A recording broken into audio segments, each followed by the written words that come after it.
아, 나 이거 보니까 너무 눈물이 나는데 왜냐면 얼마 전에 우리 아버지가 수술을 받았는데 욕을 하면서 아버지가 그 막 이걸 침대를 막 그렇죠. 쳐갖고 일어났는데 아버지가요 여기가 다 뭉이 듯이. 거의 부러질 뻔했어요. 살아있다라는 네, 느낌을 네. 끝까지 네, 부모님이 네, 갖는 네. 것처럼 네. 귀한 일이 없는 것 같아요. 네네.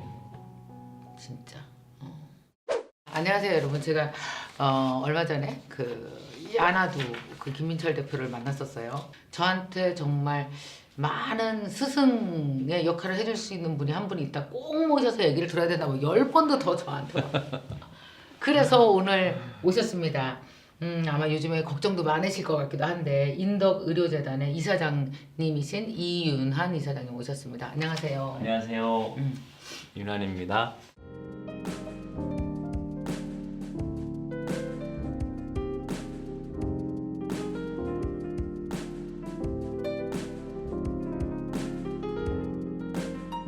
사실 제 친구들 부모님들 중에서도 요양병원으로 가신 분들 특히 치매가 있거나 하면은 네, 뭐 네. 영락 없고요. 네네네. 집에서 모시기 힘들 정도의 분들이 꽤 있단 말이에요. 네네. 그래서 다들 사실 요양병원을 보내지만 마음은 참 안쓰러워요. 네, 요양병원 네, 잘 계실까? 네, 누가 네, 잘 네. 돌봐주나? 네네. 나처럼 해줄까? 막 네. 이게 너무 걱정되는데 네. 그 요양병원을 지금 몇 년째 하고 계신 거예요? 2006년도부터 했으니까 아, 오래되셨네요. 15년째 두 병원, 경도요양병원과 복주요양병원 두 곳에 한 750분 정도 계세요. 사실 요양병원 일이 엄청 힘들 거 아니에요. 네, 근데 네, 직원들 네. 얼굴이 너무 밝고 네. 정말 깜짝 놀라서 김희철 대표도 여기면 부모님 보내드려도 되겠다라는 네, 네, 네. 마음을 딱 갖고 왔다는데 네네. 어떻게 그렇게 하신 거예요? 2008년도 이제 일본을 한번 갔다 왔던 적이 있었어요. 근데 일본에 갔다 왔을 때 되게 충격적이었어요. 어떤 점이요? 환자를 묵지도 않았고요. 냄새도 없었고 욕창도 없었고 기저귀도 차지 않았어요. 기저귀도 안 차요? 예. 음. 완전히 집보다 더 좋은 환경인 거예요. 어머나. 근데 지금 한국노인병원은 가면 막 음. 냄새 나고 막 욕창 생기고 억제대 사용해서 묶어놓고 막 이런 것들이 있잖아요. 그래서 그런 좀 문화적인 좀 충격을 받았었고요. 그래서 저희도 2008년도 일본 갔다 와서 바로 못했던 게 예. 한국에는 간병보험이 되지 않거든요. 이게 지금 현재 일본의 사정입니다. 야, 완전히 확실히 호텔 같은 시설에, 집 호텔처럼. 같은 편한 시설에 너무 좋은 환경에 들어와 있는 거죠. 일본은 간병보험이 되고 한국은 간병보험이 안 돼서 이런 문제가 일어나는 거예요. 질병만 되고 간병은 안 되는구나. 그렇죠. 네. 일반 병원은 돼요. 근데 요양병원은 안 되는 거예요. 오케이. 그러니까 실질적으로 간병 서비스를 제대로 제공을 못 하는 거예요. 그렇죠. 돈이 없으니까 비용도 비싸고. 일본은 그게 보험이 다 돼서 모든 비용이 보험이 돼서 비용이 저렴한데 한국은 간병비 보험이 안 되니까 간병비를 개인 간병 같으면 월 300만 원 정도 나오고 에? 개인 간병 1대1 간병 그렇게 비싸요? 네네 월 하루에 10만 원 정도 하니까 그리고 공동 간병 6명당 한 명을 하면 네. 6명당 한 명을 하면 최소한 5, 60만 원 비용이 들어가요.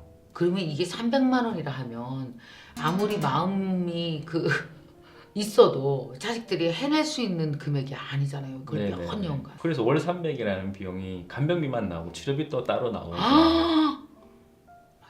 예.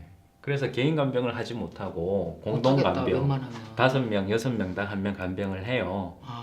그러면 간병비 5, 60만 원에다가 치료비 5, 60만 원 하면 120만 비용이 나오죠. 예전 같으면 자식들이 집에서 부양을 했어요. 맞아. 근데 자식들 입장에서는 아이들 학원도 보내야 되고 본인도 생활해야 되는데 병원비, 간병비 합쳐서 120만 들으니까 비용 부담이 너무 많죠. 그것 때문에 형제간에 그렇게 싸운대. 그렇게 또 싸우기도 하고 그 돈 3분의 1로 나눠야 될 거 아니야. 네네 안 n분의 1 나누 해야 n분의 1을 되니까. 안 하는 사람이 반드시 있죠. 그러니까요. 그러면 간병비를 싼 곳으로 갈 수밖에 없는 거예요. 간병비 안 받는 데도 많거든요. 안 받는 데 있어요? 네, 간병비 안 받으니까 어떻겠어요? 간병인이 없겠죠.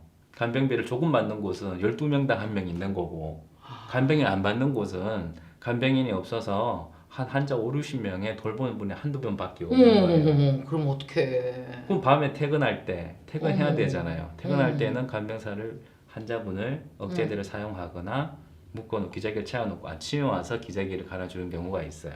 그럼 밤새도록 대소변을 붓는 것들 그대로 있는 거죠. 그럼 이런 일이 발생하면 안타까운 일이 일어나는 거죠. 이제 국가에서 이렇게 저소득층들, 특히 돈 없는 사람들 어떡하면 좋아. 이런 분들 간병비 부담을 덜어줘야 되는 게 한국의 간병보험이 필요한 거예요.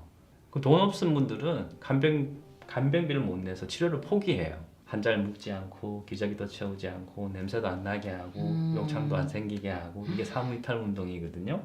사무이탈. 뭐가 사무예요? 네 가지가 없고 네 가지가 뭐죠? 냄새, 낙상, 음. 욕창, 와상 이게 사무예요. 네, 이탈은 탈기저귀, 탈억제대, 한자를 묵지 않는 거. 이 운동을 저희가 존엄케어라는 이렇게 말씀되는 이런 표현을 저희가 2014년도부터 했어요. 제일 마음 아픈 게 저희 병을 잘 계시다가 돈 때문에 간병비 없어서 아까 말씀드렸던 간병이 없는 곳을 가시는 분이 있어요. 근데 이사장님들도 병원인데 운영해야 되니까 최소 비용은 받아야 될 거예요. 그러니까 최소 비용을 저희가 50만 원, 60만 원을 받는 거예요. 그렇지. 근데 그런 서비스를 포기하고 가시는 분들이 안타깝다. 안타까운 사진이 있어요. 저기 보시면 네네네. 이 할머니 지금 이불 깔아서 복도에 주무시게 하죠. 예, 이게 어떤 장면이냐면 뭐예요? 할머니가 그 치매예요. 난폭한 치매예요. 난폭? 난폭과 소리 지르고 공격성이 있는 치매. 그래서 이 할머니가 다른 병원에서 강제 퇴원당해서 저희 병원에 오셨어요. 저희가 존엄케어 안 했으면 억제대 사용하고 신경안제 약물 써서 한 3일 정도 재우면 직원들은 편해요. 일하기 되게 편하죠. 근데 저 환자를 억제대 안 쓰고 약물 안 쓰기 위해서 저렇게 복도에서 이불 까고 이틀 동안 재웠죠. 아, 왜 복도에서? 왜냐하면 불안해하니까 환경이 변해서 불안해하니까 공격성이 나타나는 거거든요. 저렇게 해서 안정이 되니까 그 다음에 이제 병실로 옮겨드리고 나중에는 안정이 되니까 삶의 질하니까 이렇게 병실에 들어가서 식사도 하시고 노래방도 하시고 근데 이 환자분이 일주일 만에 퇴원을 했어요. 왜요? 치매가 낫는 병이 아니잖아요. 그쵸. 보호자분이 일주일 있다가 이제 병원비 중간 계산하러 왔는데 저때 당시에 간병비가 50만 원이 원가였어요. 근데 간병비가 한 번도 안 받는 병원이 있는 거예요. 그쪽으로 가신 거예요. 근데 거길 가셔버리니까 거긴 간병사가 없으니까 아까 말씀드렸듯이 밤에 묶어놓고 기저귀를 안 갈아줘요. 아침에 와서 출근해야 기저귀 갈아주는 거죠. 결국 저 할머니 욕창 생겨서 6개월 만에 돌아가셨던 거예요. 그래서 이게 참 안타까워요. 정말 이렇게 존엄성 있게 나를 귀한 사람 취급해줘야지. 나이 들었고 늙었고 잘 못 알아듣는다고 그렇게 취급하면은 그게 몸이 알거든요. 얼마나 슬프겠어요. 네네네. 그 앞으로 제일 시급한 게 뭘까요? 제일 시급한 이제 간병보험의 문제일 거고요. 간병보험이 안 되면 사실은 방법은 없어요. 사실 방법이 없는데 그래서 저희가 이번에 회복병원이라는 걸 새로 만들었어요. 그건 뭐예요? 회복병원은? 요양병원 간병비도 보험이 안 되고 병실료도 보험이 되지 않아요. 네. 회복병원은 일반 병원에서 보험이 돼요. 근데 전체 노인 환자 다 되는 건 아니에요. 거기에 해당되는 사람. 뇌척수 질환이 있어요. 중풍, 뇌경색, 척추마비 이런 환자분들은 간병보험이 됩니다. 이 비용이 우리 요양병원에 있을 때도 저희가 월 300만 원 나왔어요. 왜냐하면 4인실 한 달에 병실료만 150만 원이고요. 그렇죠. 4인 간병비가 한 달에 90만 원 나왔어요. 그럼 치료비 120만 원에서 하면 그렇죠. 올 300이거든요. 그렇죠. 근데 병실료하고 간병 통화 서비스가 이게 일반부는 보험이 되거든요. 그럼 얼마나 줄어요? 올 50만 원 이하로 부담이 감소가 되는 거예요. 그래요? 네. 뇌척수 질환 이게 재활 환자들이거든요. 근데 이런 환자분들은 이제 돈 없어서 치료를 포기하는 경우가 이제 없어지는 거죠. 일하시는 간병인 분들이라든지 네네네네. 또 간호사분들, 의사분들 다 이제 직장인이잖아요. 그 다 안전하게 모시는 게 이게 쉽지 않은데 그러면 이사장님이 엄청 막 맨날 가서 비세요? 잘해달라고? 그건 아니고요. 잘해주세요. 막 맨날 비나? 어떡하고 뭐 방법이 있어요? 제가 돈 천만 두고 병원 시작해서 네. 300억대 자산까지 만드는데 7년 걸렸어요. 이제 돈은 안 벌어도 된다. 수익을 많이 내지 않고 이제는 환자들한테 좋은 서비스하게 존엄케어 시작하자. 근데 이제 우리 직원분들이 이제 이거에 대해서 이제 호응을 하기 시작한 거죠. 대신 힘들어지죠. 병원에서 돈 벌기 위해서 하는 일이 아니면 본인도 동참을 안 하는데 이게 환자를 위한 일이고 돈 쓰는 일이다 보니까 직원들이 좀 따라오게 된 거였고 그렇게 하다 보니까 6개월 정도 지나니까 좋은 사례들이 많이 나오기 시작한 거였었어요. 저렇게 급성 뇌경색으로 저희 병원에 입원을 했어요. 지금 가슴 묶어놨죠. 저 발목인데 저 새카맣게 저기 저희 병원 오실 때 피멍 들어서 왔었어요. 묶여 있어서. 묶여 있었구나. 근데 저분이 침대를 이렇게 팡팡 침대를 차요. 옆에 분은 아무도 못 주무시잖아요. 우리가 예전 같으면 우리도 다리까지 묶었고 신경 안정제를 썼어요. 그럴 수밖에 없어. 3일 쓰고 안 되면 일주일 쓰고 2주일까지 했습니다. 근데 2주일을 썼는데 환자가 안 좋아지면 계속 쓰거든요. 그럼 결국 이 환자는 힘이 없어져서 와상이 돼요. 대소변 계속 받아내야 되는 거예요. 어머, 어떡해. 그러면 이 겨울에 뭐 독감이 돈다든지 뭐 폐렴이 돈다든지 이렇게 하면 돌아가시는 거죠. 근데 이 환자를 안 붓게 하기 위해서 우리 간호사들이 이렇게 이런 휠체어에다 태워서 다른 분을 주무셔야 되니까 우리 간호사실에 모셔다 놓은 거예요. 근데 일주일이 지나서 이 환자가 안정이 된 거죠. 그래서 병실에 지쳐서 잠이 들면 병실에 데려다 놓고 일주일간 한 거예요. 일주일 지난 다음에는 이 환자분은 이렇게 재활 치료를 받아서 누운 환자를 걸어서 집에 가게 한 거예요. 저게 3개월밖에 안 걸렸어요. 그럼 직원들에게 무슨 장갑도 만들어줬다는 게 뭐예요? 직원들이 장갑? 환자들 콧줄 빼고 이게 생명선을 빼버리면 네. 우리가 그걸 환자를 보호하기 위해서 이렇게 환자를 묶잖아요. 그리고 의식 없는 상태에서 피부를 막 긁어요. 그럼 피가 나요. 무의식 상태. 무의식 상태에서 뭐 몸부림치고 막 이러니까. 손을 이렇게 끼워 놓으면 어떻게? 콧줄을 못 잡았다니죠. 자기 아이들이 쓰는 네. 인형을 갖고 와서 이걸 만든 거예요? 예, 장갑에다 손을 이렇게 끼워 놓은 거죠. 그렇구나. 네. 나 이거 보니까 너무 눈물이 나는데 왜냐면 얼마 전에 우리 아버지가 수술을 받았는데 욕을 하면서 아버지가 막 이걸 침대를 막 그렇죠. 쳐갖고 일어났는데 아버지가요 여기가 다 멍이 드시죠. 거의 부러질 뻔했어요. 네. 완전히 시퍼렇게 네. 멍이 들어서 네. 수술실에서 나와서 우리는 아버지는 수술했는데 왜 손이 왜 그렇게 된 거야? 아버지도 의식이 없는 가운데 막 너무 아프고 힘들고 막 이러니까 막 몸부림을 쳤는데 그게 이해가 가요. 어떤 상황일지. 네. 두 번째 사례는 네. 저 할머니 할아버지가 이렇게 손잡고 계시죠. 어머 왜 네. 손잡고 있어? 왜 부부예요? 예, 둘 부부세요. 저희 병원에 같이 계셨던 분인데 음. 할아버지가 어. 먼저 입원해 계셨고요. 어. 할머니는 보호자로 오셨어요. 병만 오시다가 할머니가 갑자기 급성 뇌출혈이 오셔서 어떡해. 쓰러져서 모종합병원에 실려가셨어요. 근데 아이고. 거기에서 뇌사 판정, 식물인간 판정을 받습니다. 그리고 저희 병원에 다시 오시게 되는데 저희 의사 선생님이 해지를 돌다 보니까 눈동자가 이렇게 따라오는 걸 발견한 거예요. 할머니가? 네. 눈동자가 따라온다는 거는 완전 식물인간이 아니고 반식물인간이에요. 이때부터 저희가 재활 치료를 해드렸어요. 재활 치료를 해드렸더만 이 할머니가 임종하러 오셨던 할머니가 2주 만에 의식이 깨셨어요. 그 다음에 다시 한 달 뒤에는 서로 혼자 식사를 하시고 와!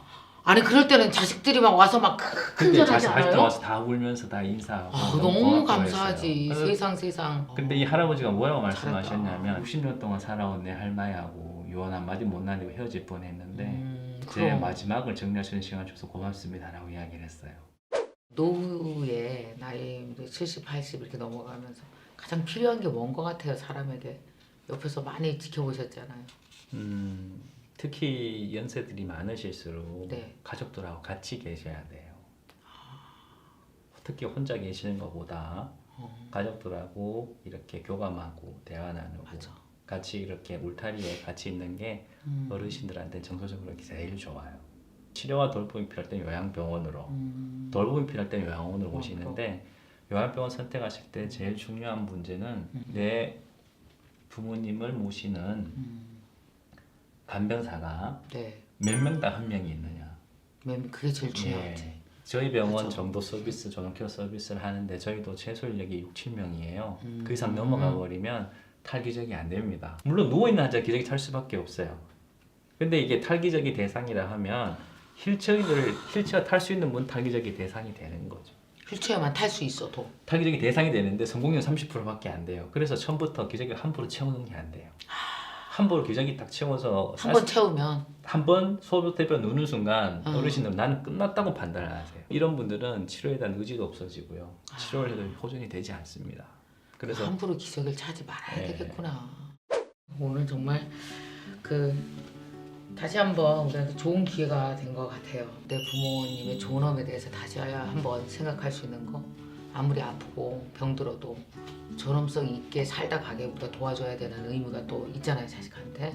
그러기 위해서 또 우리도 정보도 얻고 어떤 요양병원이 좋은지를 잘 분별할 수 있는 그런 정보도 주셔서 고맙고, 앞으로도 더 이제 우리나라 요양병원에 좀 이렇게 좋은 롤모델이 많은 케이스들을 만들어 주셨으면 좋겠어요. 네. 예, 감사합니다. 고맙습니다. 오늘 감사합니다. 감사합니다, 이사장님. 네.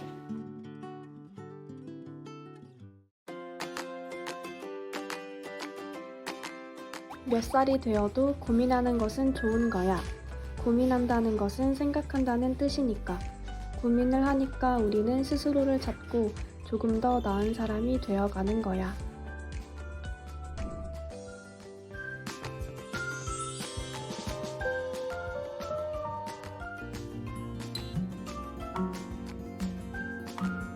텀블러 쓰기, 대중교통 타기, 불 끄고 나가기.